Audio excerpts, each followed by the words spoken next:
This congregation is started by Harry Phillips, who was a refugee fleeing the Mexican Revolution and came here to work among other refugees and to provide support and encouragement to them as they were trying to build new lives. And shortly after he began his work, the House of Neighborly Service was established to provide social services for this same population that was in need, coming out of and fleeing very desperate circumstances in Mexico.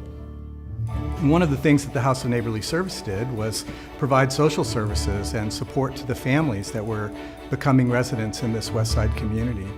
And those same families now are turning around and helping our church provide the opportunity to support students from this neighborhood today so that they can be successful in the same way that these ancestors had been successful.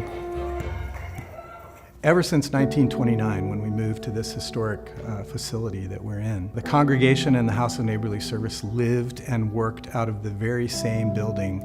And the building feels that use for close to 100 years of constant use. And so we're in a position now where we need to ask for help from other folks.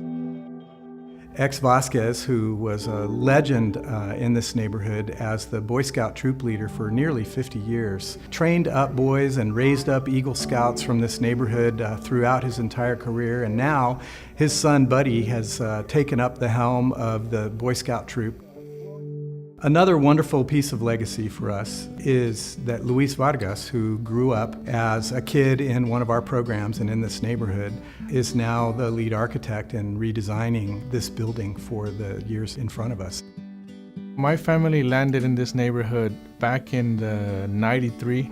The very first day that we spent the night at our house, my sisters and I were laying in bed, and we thought it was great. We thought it was beautiful that we were looking at the stars through the roof.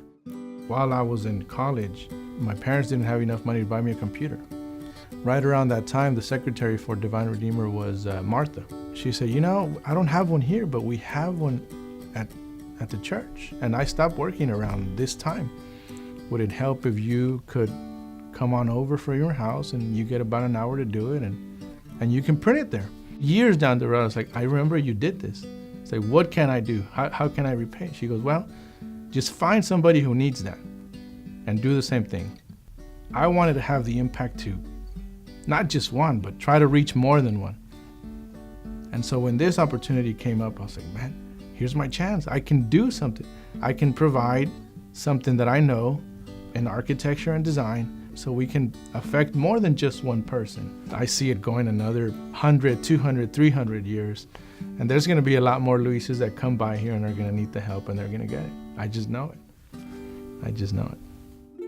We truly are about building hope here at Divine Redeemer and House of Neighborly Service.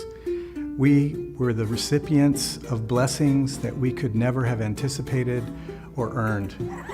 And it's our turn now to be a blessing to the community around us, not just today, but for the next 100 years, the next century of service.